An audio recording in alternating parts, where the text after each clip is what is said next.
எல்லோருக்கும் வணக்கம். உங்களுக்கு தெரியாது இல்ல 1990களில் ஐடி கம்பெனிகள் தான் நெக்ஸ்ட் ஜெனரேஷன் கம்பெனிகளா இருந்தது. அப்பவே யாராவது 1990களில் இதை கண்டுபிடிச்சு பணத்தை போட்டு வச்சிருந்தா பன்மடங்கு லாபம் அப்படின்றது வந்திருக்கும். ஒரு உதாரணத்துக்கு 1 லட்ச ரூபா போட்டிருந்தோம்னா இன்னைக்கு கோடிக்கணக்கில் அப்படின்ற மாதிரி சொல்றாங்க. அப்ப இப்ப நம்ம அது மாதிரி சில செக்டர்களை தேர்ந்தெடுத்து பணம் போட்டா அதே மாதிரி ஒரு 30-40 வருஷம் கழிச்சு பெரிய அளவுல பணம் வருமா அப்படின்றது ஒரு உதாரணத்துக்கு பார்க்க போனோம்னு வச்சுங்களேன். இந்த ஆர்டிபிஷியல் இன்டெலிஜென்ஸ் அப்படின்றாங்க, அதாவது மண்டைக்குள்ள சிப்பு வைக்கிற அளவுக்கு வளர்ந்துட்டாங்க. அப்படின்னா என்ன, டேட்டா எல்லாமே டிஜிட்டலைசேஷன் அப்படின்ற மாதிரி ஆயிரு. அப்ப இந்த ஏஐல ஃபேமஸா இருக்கக்கூடிய பங்குகள், அதே மாதிரி இந்த ட்ரோன்னா இப்ப ரயில்வேஸ் ரோட்வேஸ் மூலியமா டெலிவரி வர்ற இடங்களுக்கு பொதுவா டைரக்டா வீட்டுக்கே பறந்து வந்து டெலிவரி பண்ற மாதிரி இந்த ட்ரோனை வந்து ஒன்லி டெலிவரி மட்டும் பார்க்காதீங்க, இது ஒரு ரோபோட்டா கூட பாருங்க. மனிதன் போக முடியாத இடங்கள்ல, மனிதன் போய் அனலைஸ் பண்ண முடியாத இடங்கள்ல இந்த ட்ரோன் மூலியமா போய் கூட டேட்டா எடுத்து அனலைஸ் பண்ணலாம். அதே மாதிரி எலக்ட்ரிக்கல் வெஹிக்கிள் கம்பெனிஸ். ஸோ இந்த இவில பாத்தீங்கன்னா ஒரு உதாரணத்துக்கு இந்த டிவிஎஸ் மோட்டர்லாம் ஒரு காலத்துல இப்ப 1290 ரூபா இருக்கான்.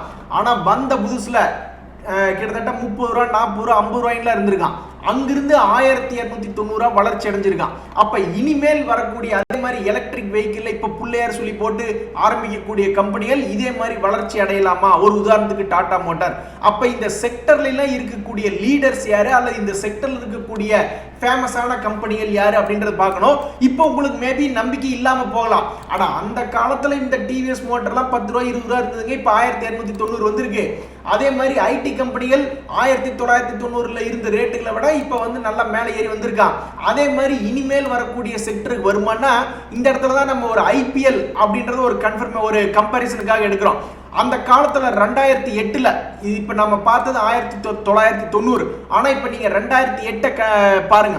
2008ல ஒவ்வொரு ஐபிஎல் பிரான்ச்சைஸியும் ஏலத்துக்கு விடும் பொழுது வெறும் 300 கோடி 400 கோடின்னு ஏலத்துக்கு விட்டாங்க 2008ல. இப்ப போய் பார்த்தா 5000 கோடி 7000 கோடிக்குன்னு ஒவ்வொரு டீமையும் புதுசா வரக்கூடிய டீம்களை ஏல விடுறாங்க. அப்ப எப்படி ஏறி இருக்குது பாருங்க. அப்ப பொதுவாவே ஒரு சொத்து, இந்த ஷேர் மார்க்கெட்ல ஒரு சொத்தா பாருங்க, ஐபிஎல் டீமை வாங்கினாலும் சொத்தா பாருங்க, வீட்டை வாங்கினாலும் ஒரு சொத்தா பாருங்க. அப்போ ஒரு சொத்துக்களை வாங்கி 20 வருஷம் 30 வருஷம் அப்படின்னு வச்சிருக்கும் பொழுது ஒரு நார்மலாவே விலை அப்படின்றது அதிகமாக தான் செய்யுது. அதே மாதிரி இங்க இன்னொன்னு யோசிக்கணும், 5000 கோடி 7000 கோடி கொடுத்து ஒரு டீமை வாங்கினாலும் முதல் பரிசு ஜெயிச்சா கூட 20 கோடி தான் லாபம், கப்பினுடைய விலை. அது போக மற்றபடி வேற ஏதாவது வகையில வருமானம் வரும் தான், அதை விடுங்க. பட் பொதுவா கப் அடிச்சாவே 20 கோடி தான். இதே மாதிரிதான் நம்ம பணத்தை போட்டு 30 வருஷம் உட்கார்ந்துகிட்டு இருந்தாலும் நம்மளுக்கு டிவிடெண்ட் அப்படின்றது கொடுக்கறதெல்லாம் வந்து ரொம்ப கம்மியான ரேட்டு தான் கொடுப்பான். பட் அதனுடைய வளர்ச்சி தான் நம்மளை தூக்கிட்டு போய் நிறுத்தும். இப்போ ஒரு 100 ரூபாய்க்கு வாங்குறோம்னா மேபி அந்த காலத்துல அது 10,000 ரூபாயோ 1 லட்ச ரூபாயோ இருக்கலாம். ஸோ அப்ப இந்த சமயத்தில் நம்ம எந்தெந்த பங்குகளை பார்க்க போறோம், அதாவது நம்ம பெஸ்ட் ஸ்டாக்ஸ் அப்படின்றத நம்ம பார்க்க போறது இல்ல. ஒவ்வொரு கேட்டகரியிலும் ஃபேமஸா இருக்கக்கூடிய ஸ்டாக் தான் பார்க்குறோம். பெஸ்ட் ஸ்டாக்ஸ் அப்படின்றது ஷேர் மார்க்கெட் தான் நிர்ணயிக்கும். ஒரு உதாரணத்துக்கு இப்ப நம்ம டாடா எல்சி அப்படின்ற கம்பெனியோட வெப்சைட்லாம் நம்ம போய் பார்க்குறோம்னு வச்சுங்களேன், இவங்க என்ன ஏஐ பண்றாங்க, இவங்க என்ன ப்ராடக்ட்ஸ் பண்றாங்க அப்படின்னா அதுல ஏதாவது ஒன்று இருக்கும். ஸோ நம்ம ஒவ்வொரு ப்ராடக்ட்ஸும் நம்ம போய் பார்த்து அதை அனலைஸ் பண்ணணும் அப்படின்றது நம்மளால முடியாத ஒரு காரியம். ஸோ ஆனால் நம்ம ஈஸியாக எப்படி கண்டுபிடிக்கலாம் அப்படின்னாக்கா, இந்த ஷேர் மார்க்கெட்ல இந்த ஷேர்னுடைய பிரைஸ் பர்ஃபார்மன்ஸ் எப்படி இருக்கு. இப்ப டாடா எல்சி அப்படின்ற ஷேர் எடுத்து பார்த்தோம்னா அவன்லாம் 1000 ரூபாயிலிருந்து கடந்த 2 வருஷத்துல 11,000 ரூபாய் வரைக்கும் போயிட்டு இப்ப 7,467 ரூபாய்ன்னு இருக்கான். சாக்ஸாஃப்ட்னு ஒரு கம்பெனி, அவனு அதே மாதிரி 13 ரூபாயிலிருந்து 235 ரூபாய் வரைக்கும் போயிட்டு அதை தாண்டான். ஸோ இது மாதிரி ஃபேமஸா இருக்கிற கம்பெனியை விட ஒரு ஷேர் மார்க்கெட்ல பர்ஃபார்மன்ஸ் பண்றது அப்படின்றது வேற. பட் எதுவா இருந்தா என்னங்க, இப்ப இது போன்ற பங்குகள் வந்து நம்மளுடைய போர்ட்போலியோல இருக்குது அப்படின்ற பட்சத்துல ஒரு 30 வருஷம் 40 வருஷம் கழிச்சு உண்மையிலேயே இது வந்து ஒரு நெக்ஸ்ட் ஜெனரேஷன் கம்பெனியா இருக்கும் பட்சத்தில் நம்மளுடைய போர்ட்போலியோ மிகப்பெரிய அளவுல ஏற்றி கொண்டு போகக்கூடிய வாய்ப்பு இருக்கு. ஸோ நீங்க யாராவது இது போன்ற ஒரு செக்டர்ல பணத்தை போட்டு வச்சிருக்கீங்க அப்படின்னா நீங்க வாங்கி வச்சிருக்கிற ஷேர் வந்து இது போன்ற கம்பெனிகள் இந்த லிஸ்ட்ல நேம் இருந்ததுன்னா உண்மையிலேயே மனசு கொஞ்சம் சந்தோஷமா தான் இருக்கும். அதுக்குன்னு இப்ப இந்த லிஸ்ட்ல இல்லாத பேர்கள்லாம் வந்து ஏஐல இல்லைன்னு அர்த்தமா? அப்படி கிடையாது. ஒரு உதாரணத்துக்கு விப்ரோன் இருக்கு, இன்ஃபோசிஸ்னு இருக்கு, டிசிஎஸ்னு இருக்கு, இவங்கெல்லாம் வந்து பழந்துன்னு கொட்டை போட்டவங்க. அவங்களாம் என்ன ஏஐல போய் இன்னும் எதுவும் உள்ள போகாமே இருப்பாங்க? கண்டிப்பா அவங்களும் எக்ஸ்போஷர் இருக்கும், ஏஐல இருக்கும். பட் இருந்தாலும் பொதுவா இப்போதைக்கு ஷேர் மார்க்கெட்ல ஏஐ ஸ்டாக்ல ஃபேமஸா ஏஐ பேஸ் பண்ணி பறக்கிற ஷேர்ஸ் இப்ப இந்த சாக்ஸாஃப்ட்லாம் என்னத்தை ஏறுது. இவங்க பாருங்களேன் என்ன பிசினஸ் பண்ணிட்டு இருக்காங்க. இப்போ நம்ம பார்த்துட்டு இருக்குது இந்த சாக்ஸாஃப்ட் ப்ராஃபிட் அண்ட் லாஸ்ட்ல என்னத்தை பெருசா பண்ணிட்டாங்க, 82 கோடி 63 கோடின்னு பண்ணிட்டு இருக்காங்க.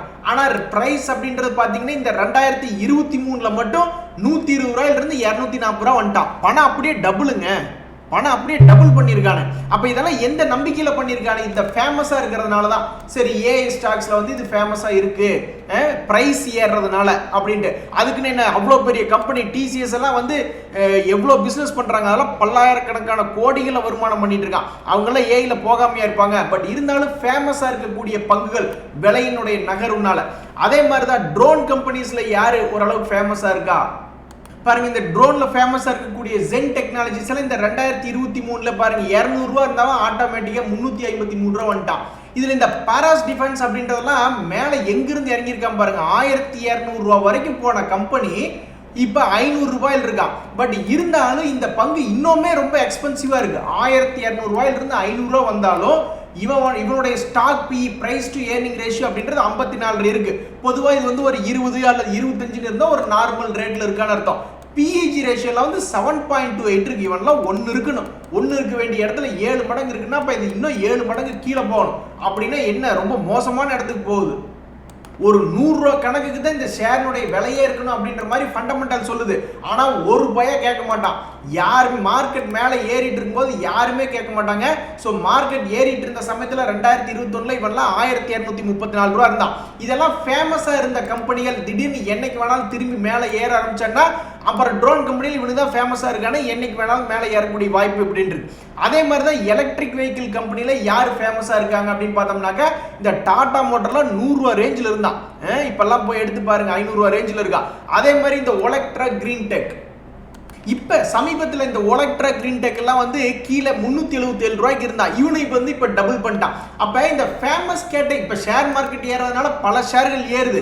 பட் இந்த மாதிரி ஃபேமஸ் கேட்டகரியில் இருக்கிற ஷேர்கள் வந்து 3 மாசத்துல இப்ப பணத்தை டபுள் பண்ணிட்டு இருக்கான் சில ஷேர்கள். அப்ப இதுல இந்த அமரராஜா எக்ஸைட் பேட்டரி கூட எடுத்துங்க. இவனுக்கு எல்லாம் ப்ரொடக்ஷன்ல வந்து சம் ப்ராப்ளம் இருக்கு, பொல்யூஷன் இருக்கு அப்படின்ற மாதிரி இந்த ரெண்டையும் வந்து கொஞ்சம் கீழேயே படுக்க வச்சிருந்தாங்க இந்த ஷேரை.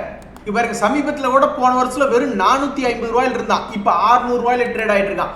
எக்ஸைட் இண்டஸ்ட்ரீஸ் அதே மாதிரி தான் வெறும் 128 ரூபாயில இருந்தான். இப்ப அவன் 210 ரூபாயில ட்ரேட் ஆயிட்டு இருக்கான். ஸோ இந்த மாதிரி ஃபேமஸா இருக்கக்கூடிய பங்குகள் எப்போ ஒரு நீட்டிப்படுத்த கிடியா கீழே படுத்து கிடந்தாலும் மறுபடியும் மேல் நோக்கி வரக்கூடிய வாய்ப்பு இருக்கிறதா தான் நான் பார்க்குறேன்.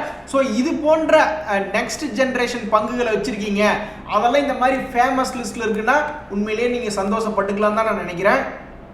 நண்பர்களே, நீங்க என்ன நினைக்கிறீங்க? நிஃப்டி வந்து போன வாரத்தில் பார்த்தீங்கன்னா சக்க போட்டான். கடைசி 5 நாட்கள்ல பார்த்தீங்கன்னாக்கா என்ன ஒரு அழகான என்ட்ரி. இங்க பாருங்க 18,300ல இருந்து மறுபடியும் ஒரு 200 பாயிண்ட் பக்கம் பிடிச்சி கொடுத்துட்டு மறுபடியும் இங்கே கீழே போயிட்டு மறுபடியும் கீழே இருந்து ஒரு 200 பாயிண்ட் கிட்டத்தட்ட கரெக்டா விளையாண்டு ஒரு 500 பாயிண்ட் எல்லாம் வந்து போன வாரத்தில் பிடிச்சி கொடுத்துருக்கான். அப்ப இந்த சமயத்துல அடுத்த வாரம் எப்படி இருக்கு? இப்ப நம்ம பாக்குறது வந்து கிட்டத்தட்ட 28 மே இந்த ரேஞ்சில் பார்த்துட்டு இருக்கோம். அடுத்தது 30, 31 அல்லது ஜூன் முதல் வாரத்தில் மார்க்கெட் இப்படி மேலே ஏறி போனான்னா மிக அழகா 19,000 வரைக்கும் போகக்கூடிய வாய்ப்பு இருக்கிறதா தான் நான் பார்க்குறேன். ரொம்ப சந்தோஷம் தான்.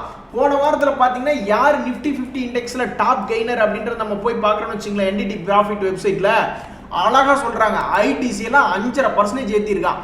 அதானி 5.5 ஏறி இருக்கு. பிஇடிஎல் சூப்பர், இவன் வந்து டிவிடெண்டும் கொடுக்குறான், மேலே ஏற்றி விட்டுருக்கானு. ஐஓசி எல்லாம் வந்து என்னைக்கு 100 ரூபா வரும்னு தெரியல. பட் என்னை பொறுத்த வரைக்கும் இது எப்போ வேணாலும் இது 100 ரூபா வரக்கூடிய கம்பெனியாக தான் நான் ஐஓசி பார்க்குறேன். கூடிய வரையில் வந்துட்டா சந்தோஷம் தான். இங்க பாருங்க, ஒரு நிதர்சனமான உண்மையை வந்து ஒரு நண்பர் சொல்றாரு.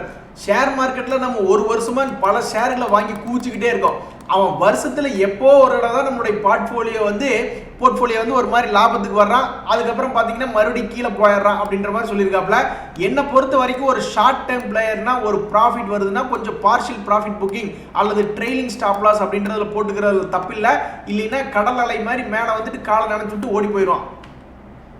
ப்ராஃபிட் புக்கிங் அப்படின்னா நீங்கள் ஒரு ஷேர் வாங்கி வச்சிருக்கீங்க. ஒரு உதாரணத்துக்கு நான் வந்து இப்போ சமீபத்தில் கடந்த போன வாரத்தில் வந்து 10,000 நிஃப்டி பீஸை வாங்கி வச்சிருக்கேன். இப்போ நீங்கள் பார்த்தீங்கன்னாக்கா ஒரு 500 ரூபா எனக்கு ப்ராஃபிட் இருக்கு. என்னுடைய கட் ஃபீலிங் என்ன அப்படின்னா 19,000 நிஃப்டி போகிற மாதிரி இருந்தால் இது கிட்டத்தட்ட 210 ரூபா ரேஞ்ச் போகும். 210 ரூபா ரேஞ்ச் போச்சுன்னா நம்ம 40,000 போட்டதுக்கு எனக்கு ஒரு 2,000 ரூபா ப்ராஃபிட் கிடைக்கும். அப்போ வந்து நான் யோசிச்சு பார்ப்பேன், 50,000 ரூபாய்க்கு 2,000 ரூபா அப்படின்றது வந்து ஓரளவுக்கு நல்ல லாபம் தான். கிட்டத்தட்ட 4% லாபம் கிடைக்குது. அது எத்தனை நாளில்? 13 நாட்களில் நம்மளுக்கு லாபம் கிடைக்குது. அப்போ வந்து என்ன ஆகுது, பேங்க் எஃப்டி விட நம்மளுக்கு ஒரு நல்ல லாபம் தான். ஸோ அப்போ அந்த சமயத்தில் என்ன பண்ணுவோம்னா, இந்த 4 என்ட்ரியும் ஒரே சமயத்தில் விற்று விட்டுருவேன். 4 என்ட்ரி ஒரே சமயத்தில் விற்று விட்டேன்னாக்க எனக்கு மீறி போனால் ஒரு 15 ரூபா அப்படின்ற ஒரு 17 ரூபா அப்படின்ற ஒரு டிபி சார்ஜ் எடுத்துக்குவான். அப்புறம் மிஞ்சி போனால் ஒரு 20-30 ரூபா சார்ஜ் எடுப்பான். மீதி வந்து நம்மளுக்கு ஒரு ப்ராஃபிட் அப்படின்றது வந்து ஒரு 0 தான். ஸோ அந்த வகையில் பார்க்கும்பொழுது இதுதான் ப்ராஃபிட் புக்கிங். நான் விற்று விட்டுட்டு பணத்தை வந்து பே அவுட் போட்டு பேங்க்குக்கு எடுத்துக்குவேன். ஸோ விற்றதுக்கப்புறம் நான் என்ன பண்ணுவேன்னாக்கா மறுபடியும் அடுத்த ஆட்டத்தை ஆரம்பிக்க வேண்டியதான். அது ரேட்டு எங்கே இருக்குது ஏதெல்லாம் நான் பார்க்கறது இல்லை. கரெக்டாக ஒவ்வொரு நாளும் ஆல்டர்னேட்டிவ் டேஸில் காலங்காத்தால 10:30 மணிக்கு இதை வந்து போய் வாங்குன்ற மாதிரி நான் செட் பண்ணி வச்சுருக்கேன் ஜீரோதாவில் எஸ்ஐபி மூலிமா.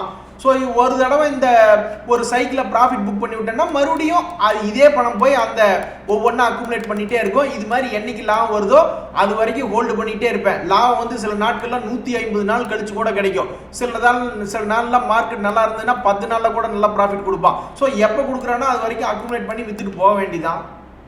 நண்பர்களே, இப்போல்லாம் வந்து ஷேர் மார்க்கெட்டில் அவ்வளோ பணம் கிடைச்சிது, இவ்வளோ பணம் கிடைச்சிருக்குது அப்படின்ற மாதிரி வர நியூஸில் நீங்கள் அழகாக செக் பண்ணி பார்த்துக்கலாம். ஒரு உதாரணத்துக்கு நம்ம நண்பர் என்ன சொல்லியிருக்காரு, வரும் பவரேஜஸில் 27,500 ரூபா 4 வருஷத்துக்கு முன்னாடி போட்டிருந்தோம்னா இப்போ 5,72,900 ரூபா கிடைச்சிருக்கும். எவ்வளவோ ஸ்ட்ரெஸ் எடுத்து அவ்வளவு கஷ்டப்பட்டு ட்ரேட் பண்ணி சம்பாதிக்க முடியல அல்லது சம்பாதிக்கிறோம் அப்படின்ற ஒரு கஷ்டத்தில் இந்த மாதிரி வெறும் பணத்தை 27,500 ரூபாய் 4 வருஷத்துக்கு முன்னாடி போட்டு வச்சுட்டு பெசாமி இப்போ வந்து பார்த்தோம்னாவே 5,72,900 ரூபா கிடைச்சிருக்கும். அப்போ இதெல்லாம் உண்மையா அப்படின்ற மாதிரி பார்க்கணும்னா சார்ட்டில் தான் பார்த்துக்கணும்.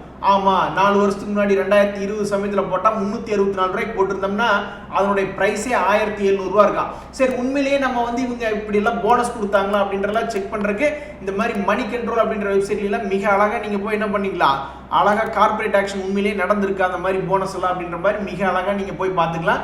டிவிடெண்டும் கொடுத்துருக்காங்களா, டிவிடெண்ட் ஒரு வருமானம் தானே, டிவிடெண்ட் பெருசாக கொடுக்கல, ஒரு ஷேருக்கு 2.5 3 அப்படின்ற மாதிரி ஒவ்வொரு இன்கம் டிவிடெண்டாக கொடுத்துருக்காங்க. பட் போனஸ் ஸ்பிளிட் அப்படின்றது கொடுத்து இந்த ஷேரினுடைய இன்கம் அப்படின்றது உண்மையிலேயே பெரிய இருக்கு. இவருங்க நம்ம நண்பர் ஒருத்தர் வந்து பேசாம அந்த செபினுடைய கோர்ஸை முடிச்சிருங்க, அட்வைசராக மாறிடுங்க அப்படின்ற மாதிரி சொல்கிறாப்புல.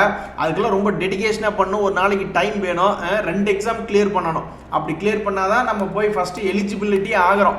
இன்வெஸ்ட்மெண்ட் அட்வைசர் அப்படின்ற 2 எக்ஸாம் இருக்குது. அந்த 2ஐயும் கிளியர் பண்ணால் தான் நம்ம போய் செபியில் ரெஜிஸ்டரே பண்ணணும். ரெஜிஸ்டர் பண்ணுறக்கும் நெட்வொர்த்தெல்லாம் தேவை. அது ஒரு பெரிய ப்ராசஸ்ங்க. மேபி எதிர்காலத்தில் இதை வந்து நம்மளுடைய டார்கெட்டாக சேர்த்திக்கலாம். ஐஓபி ஷேர் என்னை பொறுத்த வரைக்கும் ஒரு லாங் டேர்ம் ட்ரெண்ட் அப்படின்றது மேல் நோக்கி தான் போயிட்டு இருக்கான். சப்போஸ் இந்த பேட்டர்னை கம்ப்ளீட் பண்ணுறா அப்படின்னா நம்ம கூடிய விரைவில் ஒரு 6 மாதம் அல்லது 1 வருஷம் கழிச்சு இது ஒரு 38 ரூபா ரேஞ்சில் பார்க்கலாம் அப்படின்றது என்னுடைய கருத்து. ஏன்னா சமீபத்தினுடைய சப்போர்ட்டை வந்து அவன் பிரேக் பண்ணவே இல்லை. இப்போ கூட சமீபத்தில் சப்போர்ட் பக்கத்தில் வந்துட்டு மறுபடியும் சப்போர்ட் எடுத்து மேலே போகிறான். ஸோ இந்த வகையில் இப்படி போயிட்டே இருக்கும்போது கூடிய விரைவில் இவனை ஒரு 40 ரூபா ரேஞ்சில் பார்க்கலாம் அப்படின்றத என்னுடைய கருத்து. இன்றைய தகவலில் உங்களுக்கு உதவியாக இருந்ததுன்னு எனக்கு சந்தோஷம் தான். ரொம்ப நன்றி, வணக்கம்.